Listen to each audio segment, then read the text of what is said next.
Hi everyone, very welcome to this very impromptu live stream on the Mentor Now and the Captain's Speaking channel. I hope, as always, that you're all doing absolutely fantastic. And with me today, I have my colleague and friend, Ben Watts. How are you doing, Ben? Very well. Good evening, ladies and gents. Yeah, very impromptu, as you said. So let's talk about what we know so far. Yeah.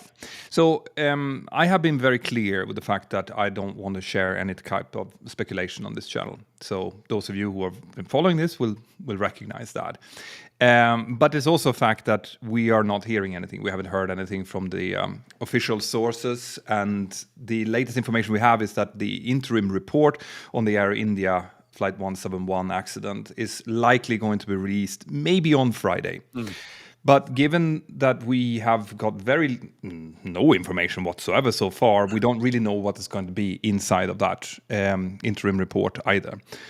Typically, an interim report tends to just outline what we know, right? It outlines the scenario, times, things like that, but it doesn't really go into why something is happening. It doesn't go into a proper analysis.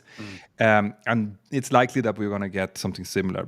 We might be surprised, but it's likely that we're not going to get much. So the reason that we're having this live stream today is because there are sources out there that are better than other sources. Yeah. And this morning, one of the main sources that we use on Mentor Now is called The Air Current. It's a publication which is very, very professionally done. Right, it's probably led by some of the best journalists, aviation journalists in the world. John Ostrauer is one of them, and he released this that we can see on screen now early on this morning European time. And in it, he is writing that according to his sources, which again we have to emphasize that this is not official sources, but this is according to the Air Current, the investigation is homing in on something called the fuel switches. On the fuel control switches on the Boeing 787. So I have been pummeled. I don't know about you, Ben. Yeah. But throughout the day, I've been pummeled with people sending links to this. And then Reuters picked it up. Yeah. And some newspaper in Australia picked it up. And they started sending it to me saying like, okay, so what's your take on this?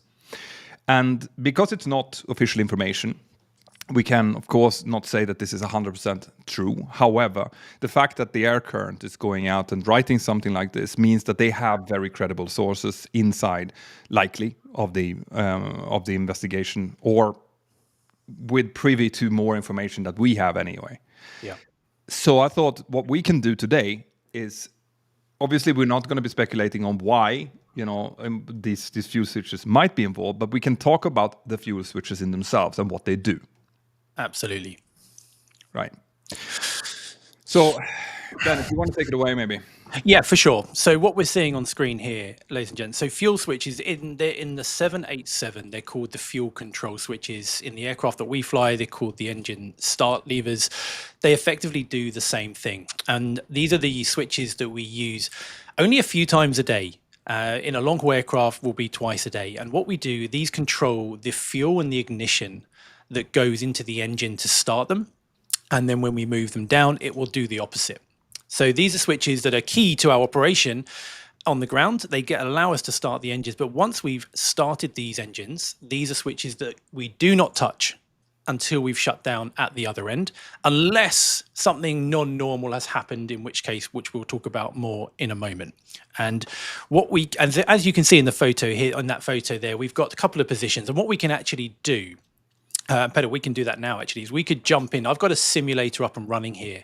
So I can show you this in real time. And we can talk a little bit about the philosophy that we use when we're using these switches, because they are critical switches. Yeah. So what we could do is we jump into the sim now. So here we are. I've got a 787 sim up and running. So this is obviously the captain's view from the 787. Now, we're on the runway here, engines running at this stage. But to show you, big picture, this is the view of the engine or the fuel control switches. They're down in the center pedestal here. These are the thrust levers, and there's one for each engine. Obviously, one for engine number one, the left engine, which is this one, and one for number two, which is this engine here. And there's two positions, two very simple positions. We've got run and cut off. Now, obviously, the engines are running at the moment, hence the position in run. Now, I've been asked, as you said, Pedro, I've been asked a lot of questions on this. People messaging me, going, how I know there's a focus on these fuel control switches.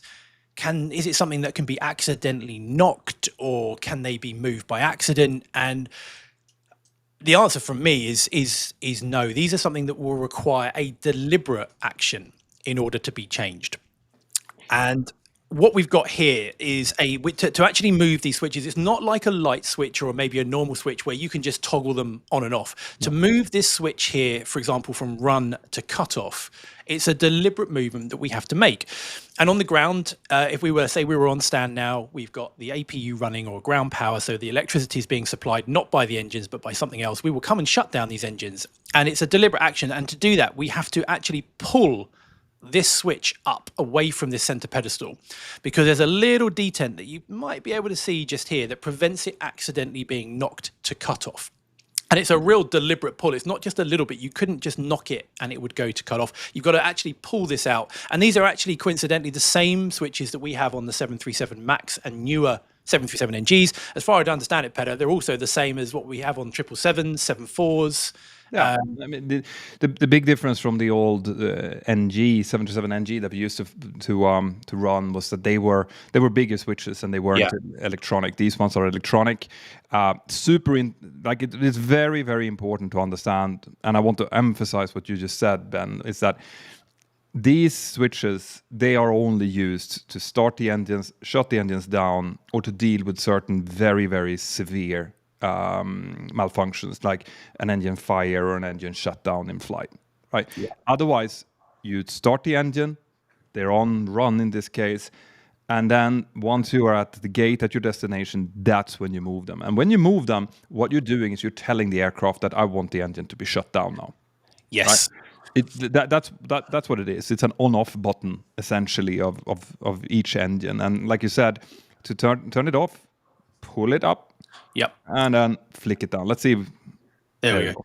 So, I mean, it's difficult to kind of see the up movement in this sim here, but when you've got to actually kind of grab it with your finger and thumb and pull it up and then move it down. It's a very deliberate action. I can hear the engine now spooling down. You can kind of see engine number 2 here is spooling down. And the engine shut down. And as Peter said, this is an electrical switch, effectively. It controls something we called an EEC, which is an electronic engine control unit, which is the brains behind the engine. And it tells it what to do in a number of ways. But when we move it to cutoff, what it's effectively doing is closing fuel valves. So it's starving the engine of fuel. And without fuel, the engine just won't run. It's also depowering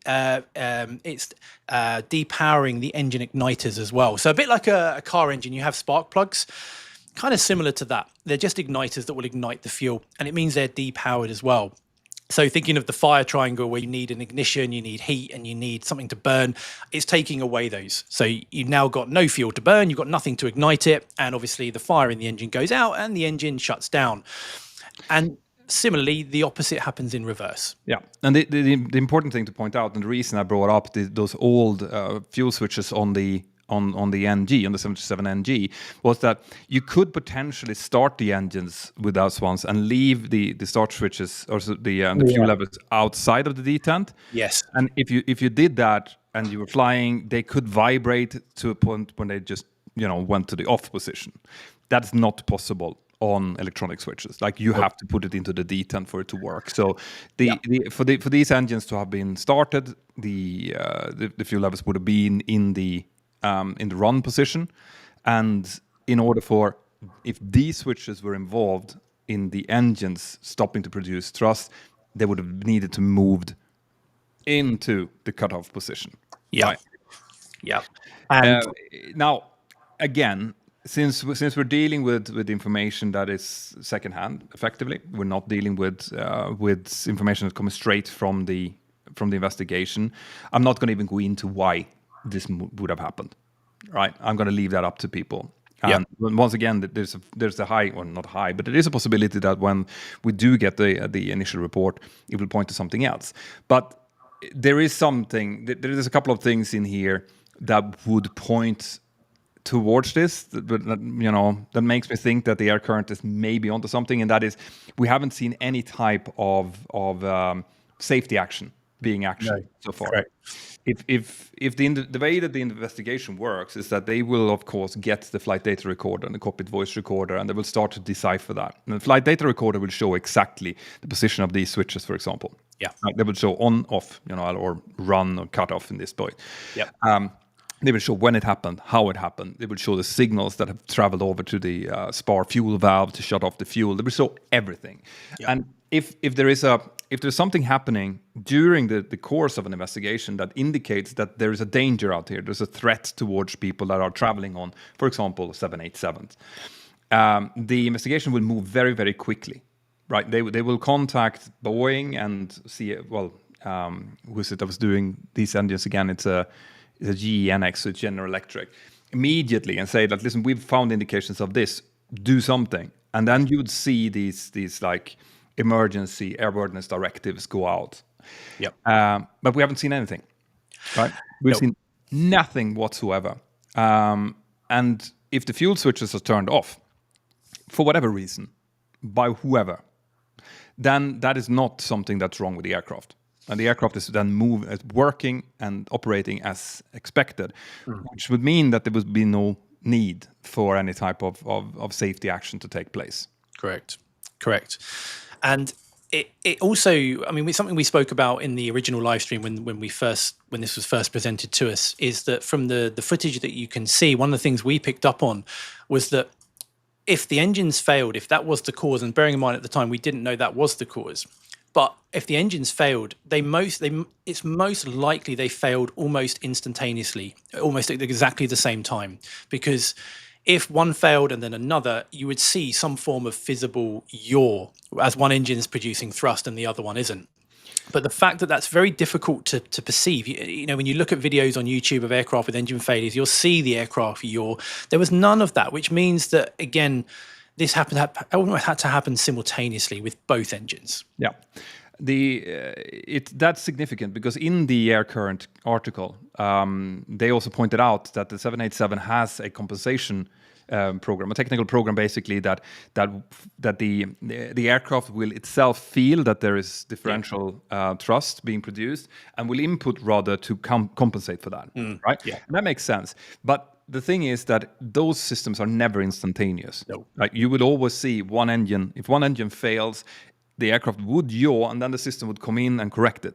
Yeah. Right. So it would keep the thrust. It would keep the track going, but you would definitely see something happening. But on every video that I have seen, you cannot see anything. It just goes, and then it suddenly starts descending again. So like you said, that's the point, that if we're talking about dual engine failures here, which, by the way, is like a single engine failure, a single engine flame out is extremely rare. Yeah. To have two engines flaming out on new engines on a new aircraft is beyond rare, and to have it happening at exactly the same time is astronomical. Like the risk of that happening from like a failure or something outside of control would be astronomical. I don't even know what the figures are, but I'm thinking billions of flight hours for that. Oh yeah. Yeah, and if we just jump back into the sim, actually, just to kind of show while we're here, because if I bring up the fuel schematic here on the lower DU, that you can actually see, as I've got engine 2 shut off, you can see this is the engine that's running. You can see that the fuel valves are open, supplying the engine. It's green. I've moved the engine to cut off, and it's now closed those valves, which emphasizes what we said about how it starves the fuel. But you can also see, to prevent any kind of accidental knocking of these switches off, which again, it'd be very hard, I think, wouldn't it? But I mean, these are, like we said, it's a real deliberate action, particularly for both of them. But you can see that Boeing have installed these guards here, which would prevent things like your cuffs or your arm or anything kind of falling and knocking into these. Because when we're in flight, these are sacred switches as such. We would never touch one of these switches in flight, unless there was some very serious reason as to why, which would normally be some form of engine malfunction, which would require a controlled engine shutdown, a single controlled engine shutdown, in which case it is a very, very strict methodical process that we take in order to shut the engine down. Because if we get that wrong, then you're shutting down a good engine and leaving the bad, which we've seen in the past. Yeah, the Kegworth air disaster is probably the most known of those instances, and Yeah. after that one and many others, we learned, from blood, sweat, and tears, that you have to be involving both pilots in any movement of these switches. So, if I give you an example, if we have, let's say that we take off and we have a severe engine damage. Yeah. Right? The fan stops for whatever reason, we get engine severe damage. Then what you do is you continue, as pilot flying, you continue to control the aircraft. You put input rudder, in the case of 787, that's done more or less automatically for you. You continue to climb. You look for positive rate. When you have positive rate, you get the gear up. And then typically you wait to a minimum altitude, which is, on the 737, it's about 400 feet. So it might be different on different airlines and different aircraft. But about 400 feet, the pilot flying will then ask, state malfunction. Correct. And the reason we do that is so that we prioritize flying the airplane first. What we don't want is pilots being head down, distracted, very close to the ground, trying to work out what's gone wrong. So we focus on flying exactly as Petter said. Once we're safely under control, above 400 feet in our particular case, state malfunction, and then pilot monitoring, who's not flying, will call what they see. So in this example, you would say it's engine number 2, the right engine. We might have an abnormal N1. N1. We might have a very high exhaust gas temperature. N2 and N3 might be different. The fuel flow might be strange. So it's abnormal, which is condition 1 of a severe damage. And we might feel airframe vibration. We can feel the aircraft shaking as this fan blade or whatever is damaged is shaking itself. So we go, okay, it's a severe damage, engine number 2, which pilot flying would look across and go, yeah, I confirmed. And they would call them for the appropriate ECAM actions, memory items, ICAS, whatever it would be in that particular aircraft. And then we can run through that, Petter, if you like. I can call it for you. Yep, sure. So I'll call it out then. Okay, I agree. I want the engine, fire, severe damage, and separation memory items.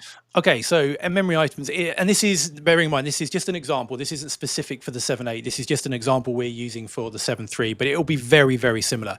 So I would say thrust lever, engine, let's say the engines are up like this. Thrust lever, engine number 2, confirm, close, and I would put my finger on it so Petter could look and make sure I've got the right one.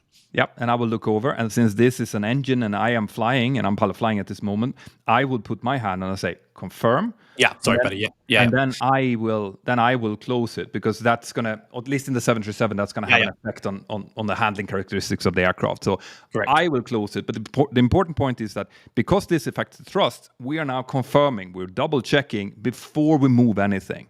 Yeah, so correct. So whoever's pilot flying will put their finger on there. If I'm pilot monitoring, obviously that I will watch, and Petter would say his finger's on there and go, confirm. I would say, yep, confirm, deliberately checking that it is the correct engine. And then Petter would say close, and he would bring that back gently and to close. So now that engine is back to idle. And then I would, should we carry on then, Petter, from there? Yeah, continue. So start lever, engine number or fuel control switch, engine number 2, confirm cutoff. And again, and I would look over. So it would be here. Yeah. And you can see that. And let's have a look at the fuel schematic as we do this. These are the spar valves and the engine fuel valves that you can see up here. They're in line, which means the fuel would be flowing. I would put my finger on there or hand on there now as pilot monitoring and say confirm. And this is where we would absolutely confirm, because this is the point of no return now. Yeah, now, and now you can look over. We can look both at the engine instruments and in this case also the fuel schematic and see that, the left engine is the good one. The right engine is the one that we want to do something about. So yes, I confirm. And then as I move this, have a look at these valves to cut off. These valves will close and they will stop the fuel. There you go. Cut off, and then we would come down, and we also have a fire switch down here, which would, when we pull this up, even though the engine is not on fire, what it does is it isolates the engine from, it isolates things like hydraulics, electrics, and so on. So we would say fire switch, engine number 2, confirm, pull. I'd put my hand on it, and Petter would confirm, and then I would pull that up, and because there's no fire, we would just leave it there. And whether the auto throttle stays engaged on the 7.8, I'm not sure. But if in the 7.3, we'd have disengaged the auto throttle first. Yeah. But it's a very, very, as you can see, a very, very methodical, well thought out process that isn't done hastily at all to make sure that this is done correctly. And that's super important to point out here, because like whatever happened, if the fuel switches were involved in any way, shape or form, there shouldn't have been any movement at that altitude. They were only at about 400 feet or so, right? Yeah. So at 400 feet, before the gears even being fully retracted, there should not be any movement of these fuel switches in any situation ever. No. Right. So No. that I just want to get that out there, that these fuel switches, if they were moved at that point, then that was an error of some sort. Yeah. Now, questions obviously that comes up, people would be asking, why isn't there a guard on top of these? Why isn't there, another step involved in before you move this? Because essentially this is just one switch that can shut off an engine, right? It seems like something that you should have. But I think people need to understand that the way that an aircraft is built, especially a Boeing, I have to say, is that it assumes that the people that are in charge know what they're doing and that they're taking appropriate steps. Yeah. Right. So there are no safeguards for critical switches. There are a few on the overhead panel where you have these like guarded kind of between, like it is a bit of mesh almost that holds it, that because it's an action that cannot be reversed. Correct. Right. So whenever you have an action that can't be reversed, there is actually a little bit of a warning, like ooh, think. But on the ones that are to be used on a daily basis, which the fuel switches definitely are, you don't have that. The manufacturer is assuming that you're not going to be fuffing around with those if there's no point, if there's no reason for it. No, and you and I, we've trained this for thousands of hours, haven't we, in sims, watching crews shut down engines for part of the training that we undertake. And it's grained in from day one, isn't it? How these switches are respected and how they're used. And you don't see crews just willy-nilly shutting off engines. It's just so far from what you would imagine as a pilot. It just doesn't happen. No. And now I want to also, I see a lot of questions coming up, guys. We are going to be answering some questions soon, so don't worry. But I saw one just now. So like, why speculate? Maybe it'll come on Friday. I want to point out something here now that I think is super important. I have, throughout these last couple of weeks after the accident happened, pointed out that there is a vacuum out there. There's an information vacuum out there, and it's being filled by nefarious actors, by either people who are wildly speculating without any kind of basis about the causes, but maybe with good intentions, but also by these AI-generated interim reports. I've already seen people like, what about vapor lock? What about FADEC? What about a share that's moving? All of that comes from fake reports. Yeah. Right. All of those. Whenever you hear someone say vapor lock, is because they've seen a fake report or a fake. And whenever they say that a share was moving, that the pilot share was moving backwards, also fake report. So I am highly critical about the way that the information flow has happened here. And I think that in the age of AI that we're living now, and remember, AI will only get smarter. It will never be as stupid as it is today, right? So these fake reports that are coming out and are being shared by professionals, by the way, they're only going to get better and more believable as time goes by. So there needs to be a shift now, I think, from the authorities' point of view, right? And I know that this is shared by others in the industry as well. There needs to be a shift to more and quicker information sharing. Yeah. Right. And that could be, I mean, you and I know, Ben, that saying that you don't know something, it's also information. Yeah. Right. Absolutely. Going out and having a daily brief, basically, and saying that so far we've found the boxes, we're looking into them, we've sent them off to be read. But we have no more information right now. That is also official information, because that can stop these AI generated things that are being shared around. Yeah. So the reason that we are talking about this again, I mentioned this in the beginning, but some of you might have joined later, is because the Air Current, which released this article that has been spread now wildly over the world, is one of the most respected magazines out there. When it comes to any kind of publication around aviation, the Air Current, Leham News, and a few others, Seattle Times, are the ones that I would listen to. Those are the ones that my team and I go into and listen to when we pick up information about videos that we are creating, right? So I know that they will not publish anything that they don't have some kind of bearing for, right? But having said that, I am very clear here. We don't have any more information, right, than this. We have this from the air current, but there's still nothing coming out of the EAC, the Indian authorities.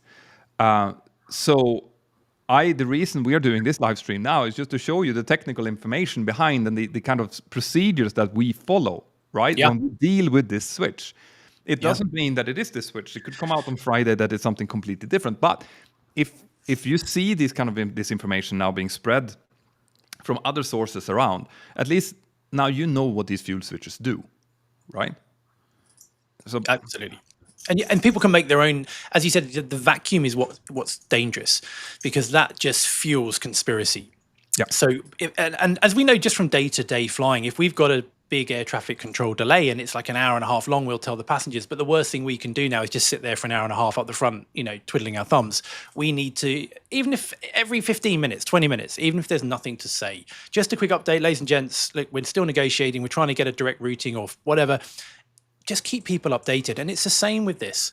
And now by addressing this, hopefully everybody knows the facts. They know what these are, what they're not, and you can draw your own conclusions. Yeah, exactly. And so we hope that this has been helpful. And we're going to take some questions now. Yeah. We'll see our helper, Navin, maybe has been able to pick up some questions. Otherwise, we'll just take them. Yeah, so there's a couple here. So Super Duper Hilton, the question here. So assuming there was an issue with the fuel control switches, how does that explain the flaps being up? Also, I don't believe that would cause the RAT to deploy. Where's the black box data? Okay, so there's a couple of things in there. First of all, I would say we don't know for sure the flaps are up. The images of the actual wreckage show the flaps are out. So there's nothing to say that the flaps were up. And the RAT, as far as I know, would deploy. Yeah. The RAT would deploy because all the RAT looks at is, do I have AC power from the engines or a generator? And if the answer is no, it will deploy. Yeah. So it knows that it is. It knows that it's airborne. Yeah. So it knows the ram air turbine will determine whether or not it's needed depending on phase of flight. So it will not deploy on the ground, obviously, when you shut down the engines, but it will deploy if the engines are shut down for whatever reason and the aircraft is still flying, because it will assume that pilots will still need hydraulics and electricity. So I will deploy. So even if the fuel's, but I actually, in connection to that, I saw a comment earlier who said, "Well, can you not just flip them back up?" I saw that too. Just about to ask that. Yeah. So what? I mean, yes. The answer is yes. You can switch them back up again. Now, depending on how far the engine has rolled back already, it might or might not work, right? Yep. So the once you let's say that you take off. You're up at cruise, for example, and for some reason the wrong fuel switch is moved, right? That would shut down the engine. If you put it back up again, that will open the spar fuel valve, just like you saw on the cockpit picture that we used before, and that will also activate the igniters. So since it's windmilling, hopefully it will just and restart again. Yeah. Right. But if it's gone back too far, it might need some time to do that. Yeah, it very much depends on, like Petter mentioned, like a windmill. It needs a certain RPM of the engine to get the airflow traveling in the correct direction through the engine for the ignition to start properly. I mean, I had as a light, and you may have seen it yourself. When I was an instructor years ago on light aircraft, I had students pull what we used to call the mixture control, which is effectively like a little light aircraft version of the fuel control. It just closes the fuel. And it's quite a common thing. It's right next to the throttle, and they would just pull that, and the engine would just cough and splutter to a death. And their look on their face is, one that they won't forget. But if you put the mixture back in again and open the fuel valve, the engine, because it's still spinning because of the windmill effect, it just sputters back to life, and all is well. But and it's a very similar thing with this. Yeah. So someone actually had a really good question here. Said, could an electrical failure have closed the fuel valves? I mean, again, yeah. I mean, the air current in their article, which, by the way, we will try to link to below, just mentioned that this is what the investigation is looking into. Right? Just said we're looking into the fuel switches. Now, that could mean that they're looking into the actual technical part of the fuel switches as well. So we shouldn't discard that as a possibility. But again, we're talking about an aircraft that now has a lot of flight hours, Yeah. right? Has been flying a lot all over the world. And these particular fuel switches are the same or very similar on several other aircraft as well. So if there would be a technical issue, something dormant, it would likely have happened before. Yeah. Right? It would have been reported before, and it would, you would be able to see a trend. And the chance that something one-off would happen, that could explain one engine, but not two. No. And if it had, I think we can pretty safely say that something would have been done about it by now. There wouldn't be a global fleet flying with that potential problem. There's a good question here from Paul, actually, saying, is it something you might do, i.e. bringing the fuel control switches to cut off? Is it something you might do if you knew a crash was inevitable? And that's a good question. And the answer is it depends, in my view. Let's say if you were ditching, let's say you're landing in the sea, or you want to kind of minimize that. So yes, you might just before touchdown move them to cut off, possibly to try and prevent any kind of ignition. But when you're crashing into a residential area, you don't have time. Yeah. This takes decision making. This takes deliberate action, and it's not something we're trained to do. So no, and it's not going to make any difference to the outcome anyway. But it's a good question. No, definitely, yeah, absolutely. It's super interesting to see these questions. Actually, it gives an insight into what people are thinking about. But I think one of the really important points that we wanted to make with this live stream as well was that, like I said, these switches, they work. Right, they work fine. It's not something that will just happen. Like if you're out flying on a 787 one day and maybe the fuel switch jumps off. No. And hopefully that's something we have shown, that how deliberate an action it needs in order to get one of them shut down. To do two, I mean, it's a very, very deliberate action. And we even train, just to kind of drum that down even further, when we're shutting down engines on stand, we train pilots not to do both engines at the same time, so you're not subconsciously building a muscle memory of shutting down engines with two hands. Yeah. So, in the heat of the moment in flight, you don't accidentally do it. However, I just saw a comment, all right, go on. that's going to, this is, I'm super curious now to what you say to this. Right, so, just join, so forgive if this has been said, but memory drill for double engine failure is fuel control switches both off, then on again. Yeah. Well done. Yeah. Well done. First of all, that is an excellent point, right? Yeah. So that is true in case of an engine of dual engine failure. Yeah. So dual engine failure. The memory items includes turning both fuel switches off and then back on again, and that is to restart. To get that relight sequence going. Yeah. Okay. Go on. No, go on. Yeah, I say the reason you might go, well, why? Why? We know that the aircraft wants to, because it has an auto relight function, which the engines will try and do the best they can if it senses that the engine does flame out. But the reason, if they have flamed out and the auto relight hasn't worked, the memory items, and I don't know if this is the same on the 7.8, I would imagine it would, because from the ground school I've done on the 7.8, it looks almost identical to the EEC on the 7.3, NG and the MAX. But what we do when you move it to cut off, what it does is it resets the engine as such. So behind the big fan you see at the front, there's loads of guide vanes that guide the airflow into the combustion chamber in the right angles and flow. And these move depending on the speed of the engine and the speed of the aircraft. And the faster you go, the more powerful the engine, the more they kind of close to get the angle right. By going to cut off first, it resets all that, opens everything up as though it's ready and primed, ready for the most successful chance of a successful engine start. So that's why we go to cut off first, but we very, very quickly move them back to idle once we see it spooling down. But it is a super interesting point, right? Let's say, for example, that the investigation actually is looking at the fuel switches because they found them in off both of them or whatever. Like, of course, there is the odd possibility that if these are the memory items, which I'm not rated on the 787, so I can't say, but if you lose thrust and you notice that you lose thrust on both engines, that you do flip them off and to flip them on again as part of the memory items. Yeah. Right? Yeah. So if that's the case, then you're back to square one again. Then we have no idea.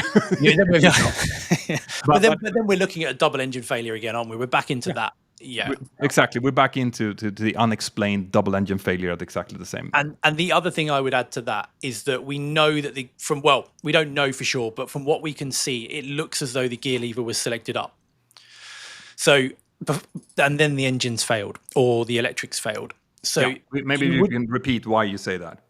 Yeah. So in the what we looked at when we looked at the footage, we noticed that the 787, when you raise the landing gear in the 787, the bogies, they tilt. They change the tilt of the main gear so that they fit into the belly of the aircraft. So they're in a certain position, and then when you go gear up, they tilt hydraulically, and then they will retract.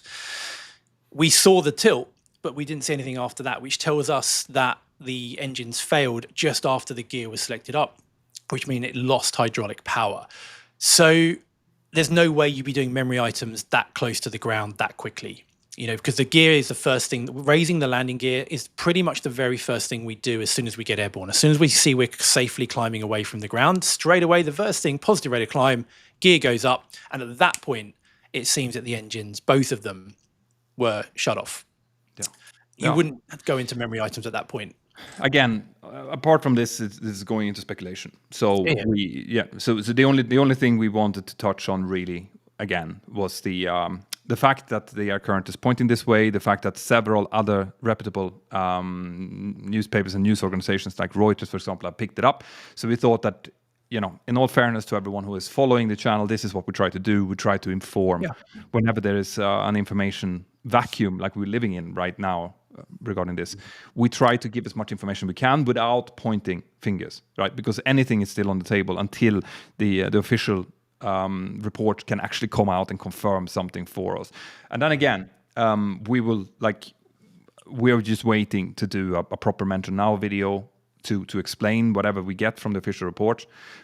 But, from the side of public service, basically, I want to be able to answer as many questions as possible. So let's take a few more, shall we? Yeah, sure. And I think that going off from what you said, Peter, that's the real reason we've done this now, is because we're both getting so many questions. As soon as a little bit of news comes out, even if it's unconfirmed, it's important that we just give the facts so that people can then base it on that.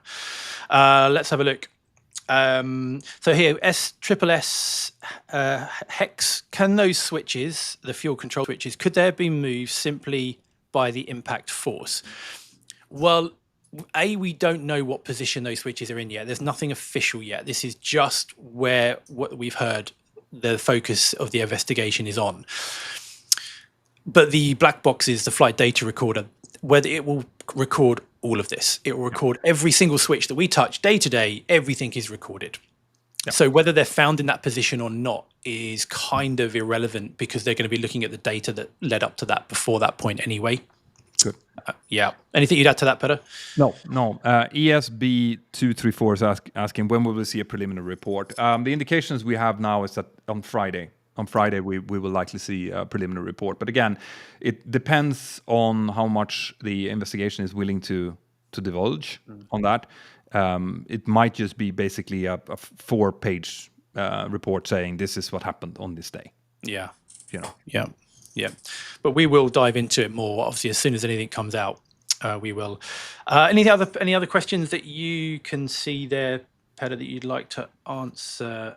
There's so many, and I'm super amazed by the quality of some of these questions. Yeah, it speaks volumes about the people that are actually watching this. Yeah. The level of kind of background knowledge you're showing is awesome. Lumber here saying, if you had a dual engine failure and the fuel was okay, what came first, the APU or the RAT? Well, the RAT. I'm not rated on the 7.8, but from what I've read up on it, the RAT would come first. That automatically deploys. The APU is more of a deliberate start attempt. I think the APU actually auto starts. Yeah, it does. It does on the 7.8. It does. Yeah, you're right. Yeah, I don't. The answer to me is I don't know. I can look into that. I mean, the RAT just falls out and into the slipstream, right? Yeah. So it will start spinning and producing electricity very quickly. But the APU, even if the APU is auto started, as you know, it'll take a good 20, 30 seconds or something to get up and running. Could take longer even on the 7.8, because I'm guessing it's a bigger APU than what we have. Yeah. So the RAT for sure would be supplying power before the APU, but it's a good question. Yeah. There was also questions. Someone just pointed out that there's a big divide between questions and statements at the moment. But someone pointed out that the hydraulics will not completely die immediately if you have a dual engine failure, which is true. It's true. But it also, you have to realize that there's a lot of hydraulics needed for an aircraft this size. So if they lose their hydraulic sources, it will come down to the RAT very quickly. Yeah. And the biggest draws of hydraulic power are things like landing gear, flaps. So even if you those pumps run down very quickly, as soon as you try and get the gear up, which is it's not going to have enough residual pressure in there to raise an entire landing gear. But you are right. The residual pressure does stay to a certain extent. Good. Shout out to Ramiro Vera as well from the Patreon crew. Great to see you here. Everyone from the Patreon crew, super stoked to have you here. Absolutely. Nico, so how long would it take from the switches being turned off to losing all thrust? Pretty much instantly. Yeah. You'd have, that's the thing, you wouldn't have thrust anymore. You'd have the engine spinning down, but it wouldn't produce any forward thrust. For that, you require fuel. Yeah. And it'd be a very, very marked, noticeable event. I remember Sully describing the event when he had the double bird strike, and you've had that horrible sensation of when he was climbing away, and that sense of acceleration and climb suddenly just turning into slow and that kind of pitching forward motion and the deceleration, and he had that pit of his stomach feeling. That it's that noticeable. It's so noticeable. Yeah, people explain one extreme to the other. People tell me that that's like almost driving into a wall. Like it feels like you're decelerating. Yeah, and that is, because I don't think that we realize how much thrust these engines are actually producing to push us forward and to accelerate. So if that just disappears, it'll be very, very noticeable. Yeah, for sure. So it's a good question again. Let's have a look. I can't think of anything else on here. So Raya Raymonds is asking, do pilots go through a quick procedure before a Mayday call? Well, when it comes to Mayday calls, we always work by the principle aviate, navigate, communicate. Right, and aviate includes both flying the aircraft and also doing memory items and stuff that has to do with recovery of the aircraft back to a safe state. So navigation comes after that, and then communicate, which means that a Mayday call generally is something that happens once we have everything else under control. Right? Yeah. I guess or desperation. Yeah, or in desperation, exactly. And we know that there was a call from the pilots here now. I still haven't seen the correct transcript of what was said. But of course, if something happens directly after takeoff and they realize that they've lost all power, someone is likely going to give a call. Yeah, and the other thing to bear in mind, because there's a question here from straight out of Shire. How does this contextualize the pilot's radio call and inverted commas thrust not achieved? Again, that's not confirmed, but you got to remember this is going to be a very overwhelming few seconds, and if from one single pilot's perspective, if they won't necessarily know the reason why the thrust has not been achieved, but if those fuel switches are indeed the focus of the investigation, they may not be aware as to what's happened. But that's something that's going to turn out. We'll know more hopefully on Friday. Yeah. So I guess if you have any more questions, I think that's it. No, this is a little bit shorter than we normally do, but we just wanted to talk about this particular, because I know that you're going to be reading it all over the internet. You're going to be, if you're into aviation, you will have already have 5 friends sending you these articles that are out there. So I hope this has been helpful. Let us know in the comments. Yeah. If you're watching this on Mentor Now, make sure to check out the Captain Speaking channel as well, because this is what we do there. We kind of freewheel and talk from the heart and from our experience. So it's a podcast channel, which you can also find on any place that you find podcasts. So Spotify, Acasts, everywhere. Yeah, and we answer your questions there as well. So if you've got questions, it's a great place to go and ask them. We do look at the comments. So do get involved. Good. Should we take up a last question here to see if we find something? Yeah, if you've got one there, let's have a look. Let me just go through my side here. I think we've answered. There's a lot of questions I can see here that we've actually kind of similar to what we've already answered. Yeah, so I may have heard wrong, but the survivor stated that he heard a bang. Would that be caused by the RAT deploying or the engine switches being turned off? First of all, again, the engine switches is what the investigator is looking into now. So we don't know exactly that has been the cause yet. But generally speaking, it's very hard to rely on eyewitnesses, even people that has been inside of an aircraft. Like things like hearing bangs and seeing fire is something that almost all people who have been involved or seen accidents say. But very, only sometimes it's actually correct. Right? This is why eyewitness account. If you look at eyewitness accounts from almost everyone who's been outside of an aircraft who have seen it go down, people will say it was a fireball. It was on fire, always, even if that's not the case. So you have to take eyewitness account with quite a bit of salt, especially if it's someone who's not in the industry, who's not trained, and doesn't know what sounds he should be expecting. And the order in which things happen can get jumbled. The bang could have been the initial impact of the tail, but it in your mind it happened before. There's lots and lots of different things that can come into play there. One more question here from Aaron, which is a good point. It said, would it be better to always start the APU before departure and then turn it off later if you don't need it? Thoughts on that? I'm a little bit torn on that, because I think that the impression people get partly because of the videos that I create, to be honest, and also because of these live streams, is that this is a very common occurrence. As in, like, if it was the case that sometimes engines fail, then absolutely. Then it would be a great idea to have the APU already available and then just shut it off after takeoff. But the fact is that I have gone through my entire career, 21 years of flying, without having been even close to an engine failure. Correct. Right? 12,000 hours or more, or something like that. I've seen plenty in the simulator, but never online. Never. The engine hasn't even been. Like I haven't had a surge, even when I've sucked in birds into the engines. Nope. They are incredible machines, and more like so. If you look into the cost, the environmental costs, the noise, the pollution, and the actual monetary cost of having tens of thousands of APUs running for an extra, 15, 20 minutes or whatever. It's enormous, and it's for very, very little use. And don't forget as well that the only reason we would really need it is if we had a double engine failure.